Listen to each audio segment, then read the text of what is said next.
ऐसन बरतिया के कवनो ना जोड़ा तब परे तो अइले अइले हाथी घोड़ा।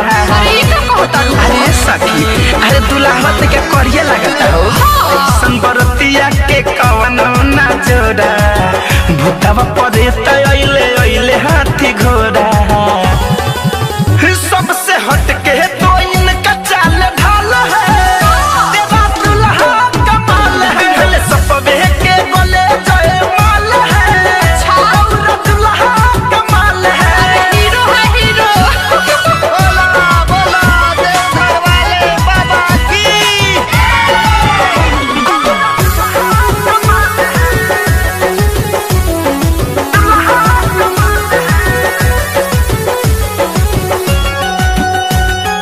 रिकॉर्डिंग बाय केसीपी म्यूजिक ढाका।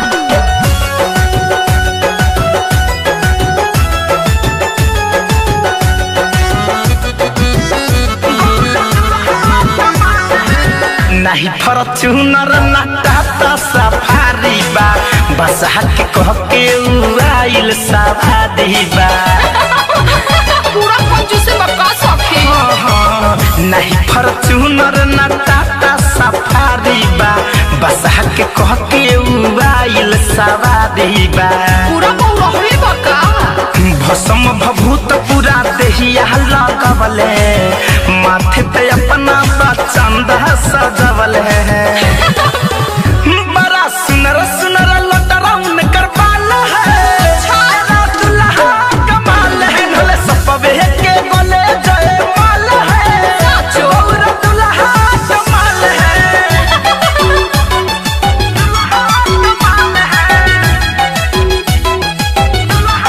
कमाल है।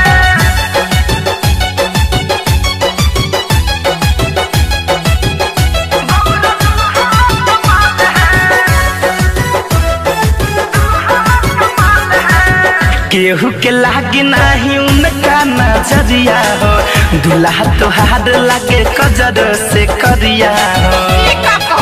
अरे सखी अरे सच कहतानी हो केहू के लागे नहीं उनका नजरिया हो दुल्हा तोहार लागे कजर से करिया हो। बड़ा निक लागे लाइन कए सताइल मन ही मन तक करे समाइल